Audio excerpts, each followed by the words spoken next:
বীর পুরুষ কবিতাটি পাঠ করে শোনাবো। মনে করো যেন বিদেশ ঘুরে মাকে নিয়ে যাচ্ছি অনেক দূরে। তুমি যাচ্ছ পালকিতে মা চড়ে, দরজা দুটো একটুকু ফাঁক করে। আমি যাচ্ছি রাঙা ঘোড়ার পরে, টগবগি তোমার পাশে পাশে। রাস্তা থেকে ঘোড়ার ঘুরে ঘুরে রাঙা ধুলোয় নিয়ে ঘুরিয়ে আসি। সন্ধে হলো, সূর্য নামে পাটে, এলেন যেন জোড়াদিঘির মাঠে। ধু ধু করে দিদির পানে চাই, কোনোখানে যেন মানব নাই।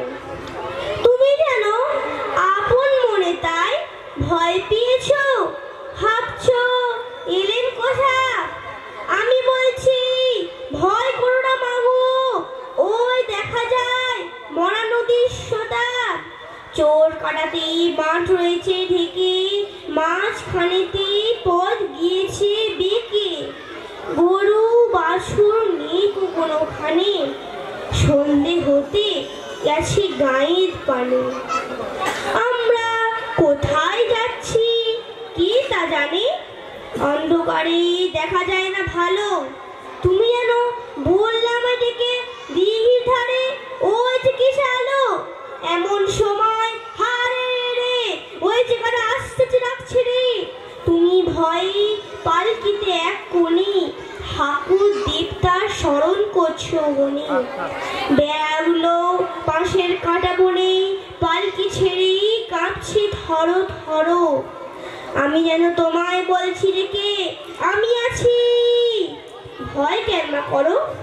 হাতে লাঠি, মাথায় ঝাঁকড়া চুল, কানে তাদের গোজা যাওয়ার ফুল। আমি বলি দাঁড়া খবরদার, এক পা কাছে আসিস দিয়ার।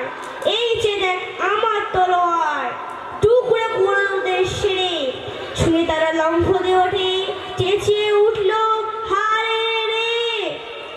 তুমি বললে যাসনি খোকা ওরে।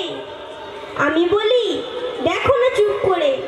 ছুটিয়ে ঘোড়া এলেম তাদের মাঝে, ঢাল তলোয়ার ঝনঝনিয়ে বাজে। কি ভয়ানক লড়াই হলো মাঝে, শুনে তোমার গায়ে দেবে কাঁটা। কত লোক যে পালিয়ে গেল ভয়ে, কত লোকের মাথা পড়ল কাটা। এত লোকের সঙ্গে লড়াই করে ভাবছো খোকা গেলই বুঝি মরে। আমি তখন রক্ত মেখে ঘেমে বলছি এসে লড়াই গেছে থেমে। তুমি শুনে পালকি থেকে নেমে চুমু খেয়ে নিচ্ছ আমায় কোলে। বলছো ভাগ্যে খোকার সঙ্গে ছিল, কি দুর্দশায় হতো তা না হলে। রোজ কোথেকে ঘটে যাহা তাহা, এমন কেন সত্যি হয় না আহা। ঠিক যেন এক গল্প হতো তবে, শুনতো যারা অবাক হতো সবে। দাদা বলতো কেমন করে হবে, খোকার গায়ে এত কিছু আছে। পাড়ার লোকে সবাই বলতো শুনে, ভাগ্যে খোকা ছিল মায়ের কাছে। নমস্কার।